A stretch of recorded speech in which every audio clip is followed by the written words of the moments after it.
ښځه په کومو وختونو کې د بل سړي طرف ته ځي او خپل خاوند سره خیانت کوي. په همدې اړه تاسو سره یو ډېره عبرتناکه قصه شریکوم چې د معاشرې یو تریخ حقیقت بیانوي. نو د ویډیو تر اخره موږ سره ملتیا وکړئ. دوستانو، موږ همیشه کوشش کوو تاسو ته معلوماتي او په زړه پورې ویډیوګانې جوړې کړو او تاسو سره شریکې کړو. نو تاسو هم یو مهرباني کوئ، که زموږ چینل کې نوي یاستئ نو همدا اوس زموږ چینل سبسکرایب کړئ، ورسره خوا کې د بیل نشان هم ووهئ چې زموږ د هرې همدغسې نوې راتلونکې ویډیو سره تاسو ته خبر درکړل شي. ډیره مننه. کیسه ده چې ویده سړی په ډډه واوښتو. د بالښت نه لاندې موبایل مسلسل وایبریشن کولو چې سترګې خلاصې کړې او د بالښت د لاندې نه یې موبایل راوښکلو. د موبایل په شیشه پړقېدونکي شناخته نمبر لیدلو سره وګورېدو. ځان سره یې وویل چې په دې وخت کې په دې څه مصیبت راغلو. ځان سره وګورېدو، نمبر یې کټ کړو او میسیج یې ولیکلو. ویې لیکل چې په دې وخت کې خبرې نشم کولی، هغه را سره وده ده، یعنې خپله ښځه مې را سره وده ده. میسیج یې ورولېږلو او د جواب په انتظار کې شو. د موبایل په شیشه باندې بیا یو میسیج راغی. هغه میسیج زر وکتو او د بسترې نه اوچت شو. ډېر په آرام سره د بسترې نه پاڅېدو. په تیاره کې پیزار کتلو، پیزار یې پیدا کړو.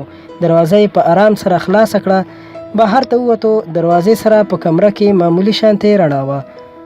هغه په شاو کتل چې ښځه خو به مې ویښه نه وي، خو چې په بستره یې نظر شو نو بستره خالي وه.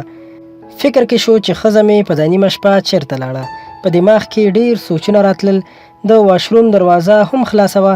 کچن ته لاړو، هلته هم بلب بند و، هېڅوک نه و.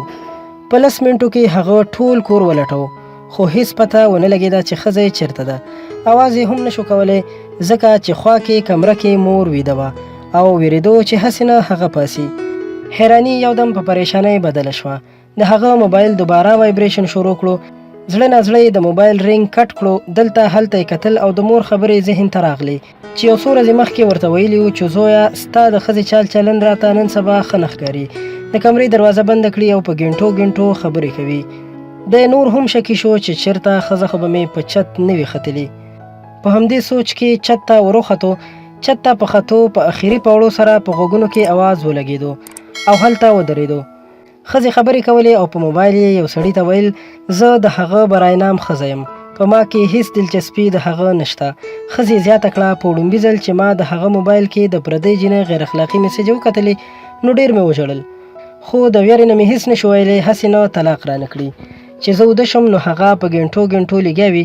ما ځان دننه وخوړو. ما به څومره برداشت کوو؟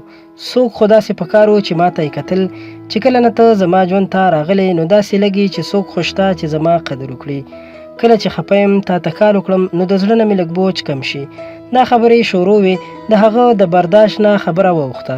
هغه خپه مخکې کړه چې د دې دوکې سزا ورکړي. په دې کې موبایل وایبریشن شروع کړو. جذبات یې بیا ختم شول، لکه یو چا چې ورله ژبه تړلې وي. هغه د یو شکست خوړلي انسان په شان په پوړو بیرته راکوز شو. موبایل یې بند کړو او په بستره کې ویده شو.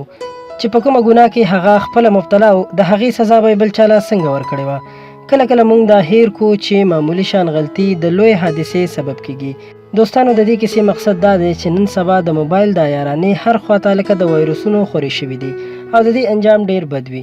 څو کورنۍ ورسره بربادي شي. نو زما قدرمن ورونو، کوشش وکړئ چې د دې پلیتو عملونو نه ځانونه وساتئ، ځکه تاوانونه یې ډیر دي او ګټه یې هېڅ نشته.